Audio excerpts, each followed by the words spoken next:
নমস্কাৰ এই মুহূৰ্তত আহি পৰিছে আমাৰ হাতত সন্ধিয়াৰ কেইবাটাও গুৰুত্বপূৰ্ণ খবৰ। প্ৰথমটো খবৰ 13 ছেপ্টেম্বৰত অসমলৈ আহিব প্ৰধানমন্ত্ৰী নৰেন্দ্ৰ মোদী। সংবাদমেল পাতি এই কথা সদৰি কৰে মুখ্যমন্ত্ৰী ডক্টৰ হিমন্ত বিশ্ব শৰ্মাই। গ্ৰেপ্তাৰ হোৱাৰ 30 দিনতে চকি যাব প্ৰধানমন্ত্ৰী, মুখ্যমন্ত্ৰী আৰু আন মন্ত্ৰীসকলৰ। দেশত আহি আছে কঠোৰ আইন। দেশত শীঘ্ৰেই আহিব নতুন আইন। অপৰাধ কৰিলে চকী হেৰুৱাব লাগিব প্ৰধানমন্ত্ৰী, মুখ্যমন্ত্ৰী বা আন মন্ত্ৰীসকলে। লোকসভাত গৃহমন্ত্ৰী অমিত শ্বাহে উত্থাপন কৰিলে এই বিধেয়ক। 5 বছৰ বা তাতকৈ অধিক কাৰাবন্দী হ'বলগীয়া অপৰাধৰ বাবে প্ৰযোজ্য হ'ব এই নিয়ম। বৰ্তমান সময়ত জেলত থাকিলেও এনে পদ ধৰি ৰাখিব পাৰিছিল মন্ত্ৰীসকলে। কংগ্ৰেছে বিৰোধিতা কৰিছে এই বিধেয়কৰ। লোকসভা গৃহমন্ত্ৰী অমিত শ্বাহে উত্থাপন কৰিছে এই বিধেয়ক। 5 বছৰ বা তাতকৈ অধিক কাৰাবন্দী হ'বলগীয়া অপৰাধৰ বাবে প্ৰযোজ্য হ'ব এই নিয়ম। বৰ্তমান সময়ত জেলত থাকিলেও এই পদ ধৰি ৰাখিব পাৰিছিল মন্ত্ৰীসকলে। কংগ্ৰেছে বিৰোধিতা কৰিছে এই বিধেয়কৰ। দেশত শীঘ্ৰেই আহিব নতুন আইন। অপৰাধ কৰিলে চকী হেৰুৱাব লাগিব প্ৰধানমন্ত্ৰী, মুখ্যমন্ত্ৰী বা আন মন্ত্ৰীসকলে। লোকসভাত গৃহমন্ত্ৰী অমিত শ্বাহে উত্থাপন কৰিছে এই বিধেয়ক। 5 বছৰ বা তাতকৈ অধিক কাৰাবন্দী হ'বলগীয়া অপৰাধৰ বাবে প্ৰযোজ্য হ'ব এই নিয়ম। বৰ্তমান সময়ত জেলত থাকিলেও এনে পদ ধৰি ৰাখিব পাৰিছিল মন্ত্ৰীসকলে। কংগ্ৰেছে বিৰোধিতা কৰিছে এই বিধেয়কৰ। দেশত শীঘ্ৰেই আহিব নতুন আইন। অপৰাধ কৰিলে চকী হেৰুৱাব লাগিব প্ৰধানমন্ত্ৰী, মুখ্যমন্ত্ৰী বা আন মন্ত্ৰীসকলে। লোকসভাত গৃহমন্ত্ৰী অমিত শ্বাহে উত্থাপন কৰিছে এই বিধেয়ক। 5 বছৰ বা তাতকৈ অধিক কাৰাবন্দী হ'বলগীয়া অপৰাধৰ বাবে প্ৰযোজ্য হ'ব এই নিয়ম। বৰ্তমান সময়ত জেলত থাকিলেও এনে পদ ধৰি ৰাখিব পাৰিছিল মন্ত্ৰীসকলে। কংগ্ৰেছে বিৰোধিতা কৰিছে এনে বিধেয়কৰ। বন্ধুসকল, পৰৱৰ্তী খবৰ এটা গুৰুত্বপূৰ্ণ খবৰ। মিত্ৰতা মানে আসন্ন হয়। কংগ্ৰেছৰ নেতৃত্বক লৈ তুলংগা মন্তব্য নকৰিব অখিল গগৈয়ে। অখিল গগৈয়ে খকৈনি প্ৰদেশ কংগ্ৰেছৰ সভাপতি গৌৰৱ গগৈৰ কংগ্ৰেছক লৈ তুলংগা মন্তব্য নকৰিব অখিল গগৈয়ে। কংগ্ৰেছৰ নেতৃত্বক লৈ তুলংগা মন্তব্য অখিল গগৈক সাৱধান কৰা হওক। মিত্ৰতা মানে আসন্ন হয়। মিত্ৰতা সকলোৱে সন্মান কৰা উচিত। মিত্ৰতাৰ এটা পৰম্পৰা আছে, মিত্ৰতাৰ সংস্কৃতি আছে। অখিল গগৈয়ে মিত্ৰতাৰ সংস্কৃতি পালন কৰিব লাগিব। এনেকৈ থাকিলে ৰাইজৰ চকুত বেয়া হ'ব অখিল গগৈ। অখিল গগৈৰ বিৰুদ্ধে সৰব হৈছে গৌৰৱ গগৈ। অখিল গগৈ খকৈনি প্ৰদেশ কংগ্ৰেছৰ সভাপতি গৌৰৱ গগৈৰ কংগ্ৰেছক লৈ তুলংগা মন্তব্য নকৰিব অখিল গগৈয়ে। কংগ্ৰেছৰ নেতৃত্বক লৈ তুলংগা মন্তব্য কৰা অখিল গগৈক সাৱধান হওক। বন্ধুসকল, পৰৱৰ্তী খবৰ এটা গুৰুত্বপূৰ্ণ খবৰ। উচ্ছেদৰ সৈতে জড়িত চৰকাৰী বিষয়া যাব লাগিব জেললৈ। বিজেপিৰ আঙুলিত ধৰি উঠা বহা কৰা বিধেয়কৰ বিপদ নিশ্চিত। উচ্ছেদৰ সৈতে জড়িত চৰকাৰী বিষয়া যাব লাগিব জেললৈ। ভৱিষ্যতে বিপদ নিশ্চিত চৰকাৰী বিষয়াৰ। ডাঙৰ মন্তব্য সাংসদ ৰকিবুল হুছেইনৰ। ৰাজ্য চৰকাৰে চলোৱা উচ্ছেদক লৈ নাৰাজ সুপ্ৰিম কোৰ্ট। সুপ্ৰিম কোৰ্টৰ বেঞ্চত বহি থাকিবলগীয়া হৈছে চৰকাৰী বিষয়া। যদি বেদখল কৰাই হৈছিল তেন্তে কেনেকৈ চৰকাৰী আঁচনি পালে? তদন্তৰ আওতাত আনিব লাগে মুখ্যমন্ত্ৰী হিমন্ত বিশ্ব শৰ্মাক। হিমন্ত বিশ্ব শৰ্মাৰ চৰকাৰৰ দিনতে বেদখলকাৰীয়ে চৰকাৰী আঁচনি পাইছিল। কোটি কোটি টকা নষ্ট কৰা হ'ল। হিমন্ত বিশ্ব শৰ্মাৰ আঙুলিত ধৰি উঠা বহা কৰা বিষয়াৰ বিপদ নিশ্চিত। আইনগতভাৱে ব্যৱস্থা হ'ব সেইসকল চৰকাৰী কৰ্মচাৰী বিষয়াসকলৰ। বিস্ফোৰক মন্তব্য কংগ্ৰেছ সাংসদ ৰকিবুল হুছেইনৰ। উচ্ছেদৰ সৈতে জড়িত চৰকাৰী বিষয়া যাব লাগিব জেললৈ। ভৱিষ্যতে বিপদ নিশ্চিত চৰকাৰী বিষয়াৰ। ডাঙৰ মন্তব্য সাংসদ ৰকিবুল হুছেইনৰ। পৰৱৰ্তী খবৰ এটা গুৰুত্বপূৰ্ণ খবৰ। ডাঙৰ খবৰ। 10,000 টকাৰে মোবাইল ফোন কিনি মহিলাই নাপাব 25,000 টকা।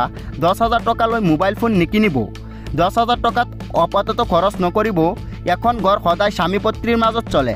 10,000 টকা স্বামীৰ ব্যৱসায়ত খৰচ কৰক। 10,000 টকা ভাল কামত খৰচ কৰক। 10,000 টকা কি কামত খৰচ কৰিলে ঘৰে ঘৰে চাবলৈ যাব চৰকাৰী বিষয়াসকল। ইয়াৰ পিছত 25,000 টকা দিম। আকৌ ভাল কাম কৰিলে 50,000 টকা দিম। আমি যি কওঁ সেয়া পালন কৰোঁ। আমাৰ চৰকাৰে টকা প্ৰবঞ্চনা কৰা নাই। মন্তব্য মুখ্যমন্ত্ৰী ডক্টৰ হিমন্ত বিশ্ব শৰ্মাৰ। 10,000 টকালৈ মোবাইল ফোন নিকিনিব। 10,000 টকা অবাবত খৰচ নকৰিব। আন এখন ঘৰ স্বামী পত্নীৰ মাজত চলে। বন্ধুসকল, পৰৱৰ্তী খবৰ এটা গুৰুত্বপূৰ্ণ খবৰ। হিন্দুৰ পৰিচয়েৰে জাকে জাকে মিয়াক কোনে আনিছে অসমলৈ? মিয়া দলৰ ভয়ংকৰ স্বীকাৰোক্তি। হিন্দুৰ পৰিচয়ে জাকে জাকে মিয়া কোনে আনিছে অসমলৈ? মিয়া দলৰ ভয়ংকৰ স্বীকাৰোক্তি। কোনে বনাই দিয়ে ভুৱা আধাৰ কাৰ্ড? হিৰত হেন্দুলৈ হিন্দুৰ পৰিচয় আহি আছে জাকে জাকে মিয়া। হিন্দুৰ পৰিচয়েৰে মধ্য অসমত প্ৰৱেশ কৰিছে মিয়া দল। মুছলমান মহিলাই হিৰত হেন্দুলৈ নিজকে দিয়ে হিন্দুৰ পৰিচয়। হিন্দু বুলি চিনাকি দিয়া মহিলাই নাজানে নিজৰ পৰিচয়।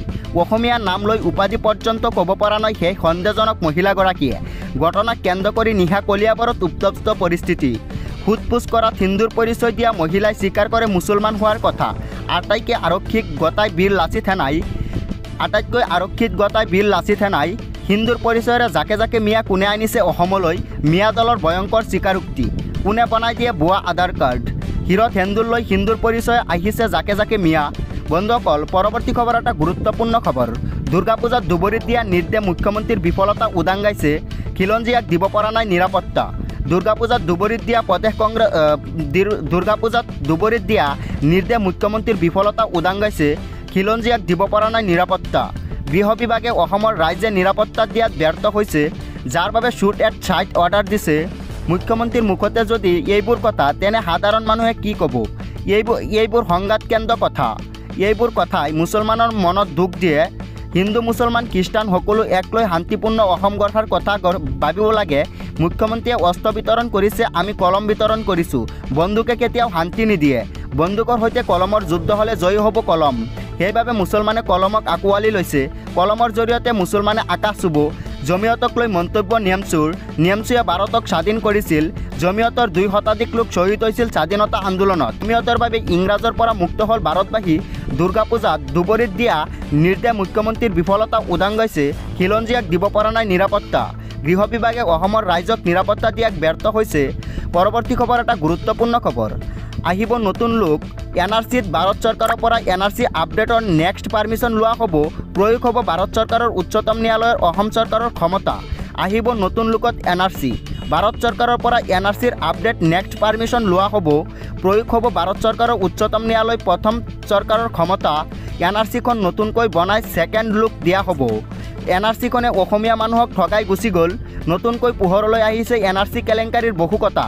দেউতাক বায়েকৰ মিলন হৈ গ'ল, বায়েক ভতিজাকৰ মিলন হৈ গ'ল, মাক পুতেকৰ মিলন হৈ গ'ল। এইবোৰ সকলো খেলি মেলিৰ মাজেৰে হ'ল।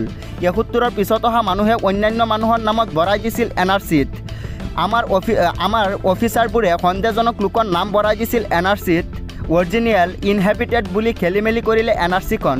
এই গোটেইখন খেলি মেলি উপযুক্ত সময়ত আদালতে বিচাৰ কৰিব। ভাৰত চৰকাৰৰ পৰা NRC